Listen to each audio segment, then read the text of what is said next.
of crisis. Panic does nothing. Harness it. Let it serve you.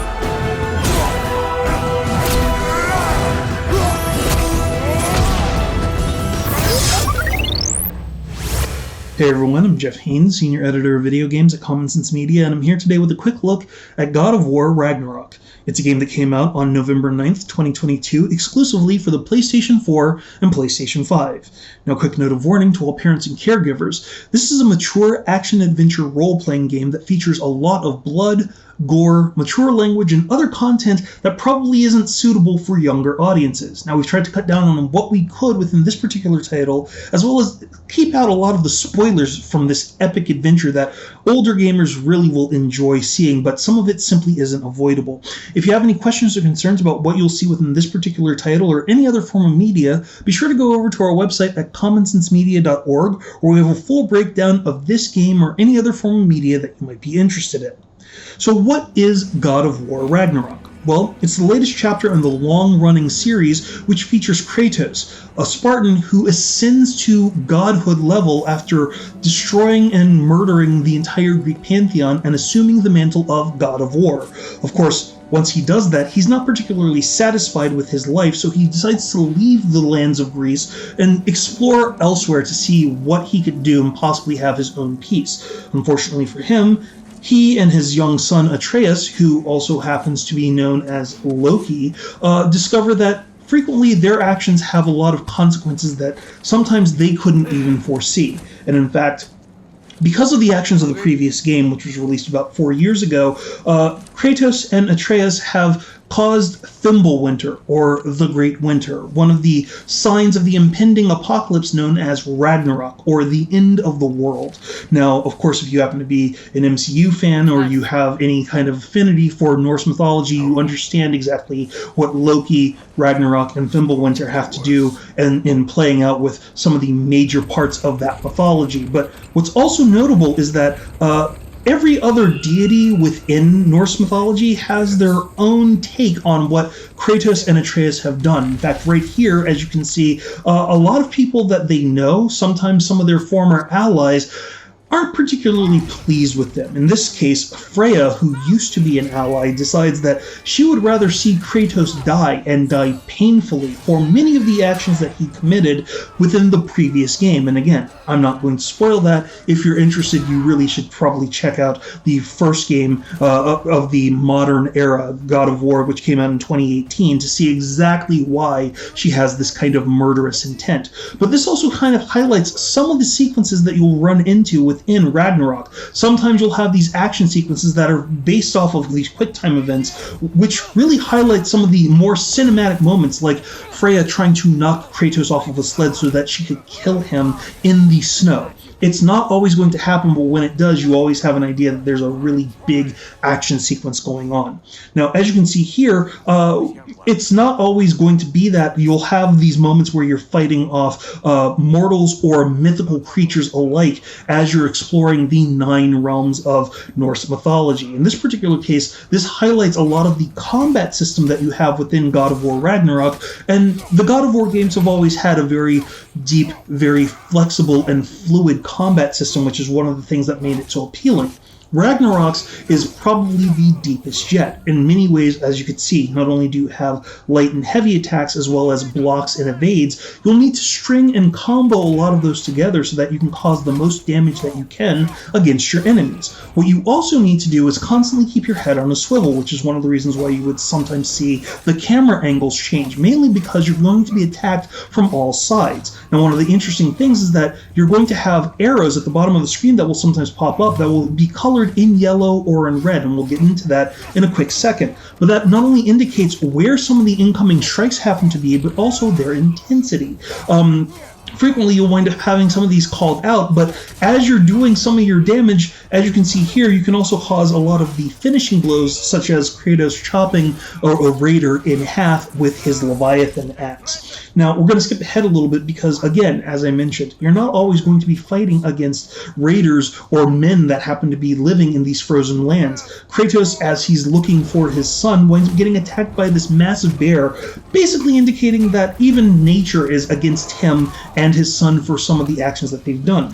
Now, what's really interesting about this is that this particular battle also showcases what I was mentioning earlier, the variance in the attacks and the attack strength. As you can see there, a red ring attack is unblockable. Now, you can try to come in and attack an enemy that is showing that kind of attack off before they manage to trigger it, but it's not really useful or worth it. A lot of times you have to dodge or evade those strikes. Yellow strikes, on the other hand, frequently can be used to stun Kratos so that another enemy can come in and cause a lot of damage, or even possibly a stronger red ring attack can be used. As you can see, this battle isn't particularly going very well, but what we do have is the ability to tap into Kratos' rage. Now, this is really important because, for one thing, every single strike that you wind up landing on an enemy fills up this little rage meter underneath his green health bar. Once it's full, you can trigger it to cause a lot more powerful strikes, a lot more damage with his bare hands against his enemies. He also regains health over a period of time as long as the rage is active. So you really want to gauge exactly when you want to use it and how you want to use it. But it can be a lifesaver, especially in the middle of battle when you're going up against some of the stronger monsters that you're going to be going up against. Now we're going to flash forward a little bit more too, because we want to showcase both Kratos and Atreus working together. As you can see, this is very similar to the previous Raider battle, but what's also notable is that you'll hear Kratos having certain callouts from Atreus as to where enemies are coming from. You'll also see him firing arrows. What's really interesting about that, not only because you're going to be attacked on the ground floor, on the forest floor, but also at elevated levels from enemies that are throwing fireballs or other things. Again, you have to keep your head on a swivel. You have to keep an eye out for what's going on. You can manually tell Atreus to use his bow to fire arrows at enemies. As he uses that, he'll basically be able to stun those enemies, giving Kratos the option to rush in and cause additional attacks or possibly even hit the finishing blow. Sometimes you'll even see Atreus leaping on the backs of enemies, holding them back with his bow so that Kratos can come in and cause damage. And as you can see at the very end of that sequence, what they wind up doing in the middle of a fight gives them additional experience points, which can be used at later points in time, or redeemed, I should probably say, for new skills and new abilities to make them more dangerous and more deadly in the course of their adventure. Now, this is one of those story sequences that comes along a little bit farther within the game, and as you can see here, you have Kratos and Brock, one of the dwarves that they've befriended, kind of talking about what's going on. I'm not really going to spoil it, but Brock, in his colorful and mature language, managed to explain exactly what happens when Odin is kind of trying to spoil some of the plans that Kratos and Atreus happen to have, especially if he happens to be looking for them. So they have to come up with some kind of idea or some kind of plan of what they're going to do to possibly upset the Allfather's ideas. That, by and of itself, has a lot to do with some of the internal struggle that Kratos has. Much of what you discover, not only from the game from 2018, but also in Ragnarok, is that Kratos is really reluctant to go to war. He wants to train his son to be prepared, because whenever you're dealing with gods, you always have to be prepared for whatever their whims are, and you always have to know that here and there, what you are doing is not always going to match up with their schemes. But if they wind up interacting or interfering with what you are doing, sometimes you have to go to war. And at this particular moment, you're also being introduced to the gear system as Kratos decides to take up his Blades of Chaos and his gear to go to that war, because things have kind of been interrupted by the Norse gods. In fact, this is one of those really interesting parts which kind of highlights the gear system of Ragnarok. Of course, as you can see, the various bits of gear that you have, and you'll gain more over the course of the adventure, here have different looks, but they also have their own stats, which kind of attaches or befits your particular playstyle. If you happen to like to wade into combat using powerful strikes, you might want to go for something that boosts your strength level. If you like a lot more attacks that wind up causing environmental damage or elemental damage or other things that cause possibly enemies to drop coins or health attacks, you may want to look for power-ups that do that kind of, or gear that does that kind of attack. It's really important because figuring out what your gear and your attack style is important, especially in circumstances like this. This is a mini boss fight against a creature known as the Huntress. Now, obviously, we're in Midgard still. It's still frozen, but it highlights a lot of the interesting impacts when it comes to elemental attacks, such as the Blades of Chaos. Now, these blades, of course, have a fire element attached, so they wind up causing a lot more damage against creatures that have ice affinities to them. You could use the Leviathan Axe to destroy the Huntress. It would just take a lot longer, and it wouldn't cause as much damage. What's also interesting is that it also indicates some of the things you need to pay attention to when it comes to fighting a lot of the enemies along the way. As you can see, her antlers are glowing, and that is a weak spot. We can then use that to capitalize on it, and as you can see, even Atreus jumps in and uses his bow to hit her and also shoot an arrow while we are kind of distracting or taking her attention away so that we can get in a few hits on our own. But again, this really plays into the flexibility and the nature of the combat system of God of War Ragnarok. You're going to want to figure out whether you're a ranged attacker, you like going in and causing a lot of damage, or you're taking a lot of hits from a distance. Things like that. Now we're going to skip ahead to a completely different section. This is Svartalfheim. It looks completely different than Midgard, obviously. There isn't as much winter or snow. In fact, you won't see any of that around here. But it really demonstrates how different and unique all of the 9 realms are going to be that you will wind up eventually traveling to within Ragnarok itself. It also highlights that the creatures are going to be different that you'll wind up fighting along the way. These are wretches, and they don't really seem like that much of a threat. In fact, they seem really weak and kind of annoying by and of themselves. The biggest problem about a wretch, or the wretches themselves, is that they frequently come in large numbers. You're often going to fight against 4, 6, 8, 10 of them, and 1 or 2 of them at a time isn't that bad. It's when you wind up getting surrounded and attacked from all sides by a group of them that they can whittle down your health. So again, you always have to keep your your head on a swivel, your eyes on exactly where the attacks seem to be coming from, because that kind of demonstrates just how threatening some of these attacks can be. Svartalfheim also gives a really, really nice demonstration of the verticality of the levels and just how interesting the puzzles are within God of War Ragnarok. As you can see here, we're using the Blades of Chaos to pull down a water wheel so that we can use the boat in that previous clip to make additional progress. But what's also interesting is that many of these areas have a lot of puzzles and a lot of different nooks and crannies and secrets that you're not always going to be able to discover on your first pass through. In fact, you're frequently going to have to return to a realm 1, 2, 3 times as you wind up gaining new abilities and new skills, because there will be things like this Norn chest or other places that you won't be able to get to until you have skills later on in the game. Now, in this particular case, this chest is really early on, but it also gives you a sense that not everything is going to immediately be right in front of you. Frequently, you may have to look around, see if there's a location that seems like, oh, I might be able to get over here if I take out this geyser, if I change this level, if I leap over to this platform, things like that. And what's really interesting is that not only will Atreus sometimes call out some of the actions that you'll do, but frequently other characters will remark on what you're doing also. So it kind of gives you that sense that there's a lot here to be uncovered. In fact, you could easily play dozens upon dozens of hours simply exploring some of the side quests, like getting this Idun apple to expand Kratos' health, and still not fully complete the main quest of the game, which really gives you a lot of replayability, a lot of flexibility when it comes down to the gameplay itself. Now, what's also interesting about this particular title is that you really have the sense that the realms themselves have their own individual lives every character there has their own motivation and their own reasons behind why they may sometimes give you side quests or give you information about things. This particular skald or bard, somebody who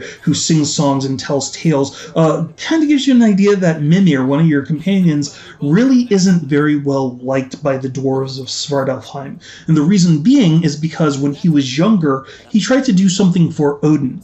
And of course, what he did really kind of disadvantaged the dwarves. It took a lot of their personal resources and used them for Odin's personal ends. So to kind of atone for some of these things, you choose to go off to hopefully make it right by disrupting some of the mining rigs that Mimir basically helped set up. Now, of course, in this particular case, this rig has been taken over not only by wretches, but also by this massive creature that is also spawning them and causing kind of an area of effect attack by slapping the ground, which can be used to stun you, allowing the wretches and the creature itself to kind of cause a separate powerful strike.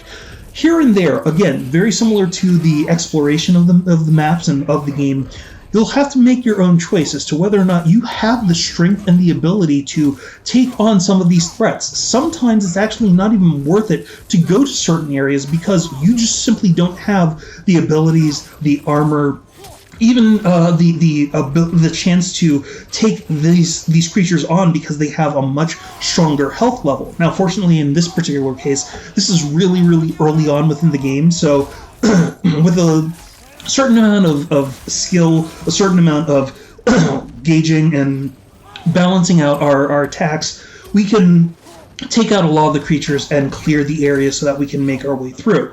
Of course, this being an active forge, there's going to be the fire element, which we'll be able to take advantage of using the Blades of Chaos. We can cut our way through the grate and thereby expose the heart of the forge to the open air, then use our Leviathan Axe to freeze the forge and gain the elements inside. Some of the puzzles that happen to have multiple different levels are some of the things that you'll wind up taking advantage of. It's not always going to be some of those circumstances where you automatically know where you're going to go or you'll be directed to where you need to go. In fact, as we're exploring this island, we come up upon this creature called the Hateful. Now, this is what's known as a Draugr, or this kind of undead beast from the underworld. And what you can see, of course, is that it has this fire affinity. So everything that it's going to do is going to be set to trying to set you on fire or set you ablaze. But what's also interesting is that the Hateful, in its Draugr hole, will also spawn additional creatures that have this fire affinity. So it's really up to you to try to cause as much damage as you can, especially with the Leviathan Axe, so that you can freeze this hole from spawning additional creatures. This is one of those elements where you could just come across it as you're exploring it, and all of a sudden you find yourself in a completely different side quest, a completely different additional mission that you didn't even know occurred. In fact, much of what you'll discover within the game is there's the main storyline, there are these side plots, but then on top of that, you'll find that there are all these other little side nuggets or side quests that then pop up, which makes it very, very flexible. In fact, what you'll discover, as you see here, as we're at this additional rig, is sometimes you'll wind up wanting to do different attacks over and over and over again. It might seem repetitive, but there's also a reason for that. In particular, as you're going through the game, as you're fighting some of the enemies, the more you wind up doing a certain activity, the more experience you get with that particular skill. And as you do that, you can actually then, farther along in the game, use that to power up your strikes, make yourself more deadly, make yourself much more capable to cause additional damage, stun enemies frequently, do certain things that they're not particularly expecting. And if you combine that with the gear that you have, you can make both Kratos and Atreus very, very dangerous individuals as they're facing off against all the mythical creatures and the deities that you'll wind up coming against later on within the game. It's really one of those things that kind of behooves a lot of experimentation and really encourages you to experiment along the way.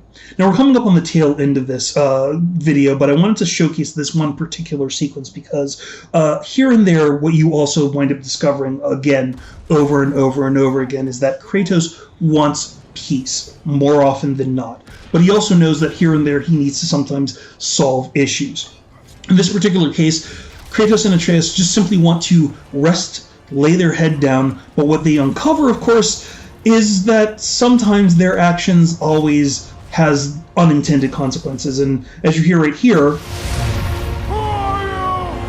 Kratos just wants to find out exactly who is disturbing them, and you kind of get a sense right there from that last shot exactly who that happens to be. And I'm not really going to go into any details about what's going on or what is happening at that point. It's just something that you really want to take a look at for yourselves. So that's a really quick look at God of War Ragnarok. For more top picks and advice to fit your family, be sure to go to commonsensemedia.org.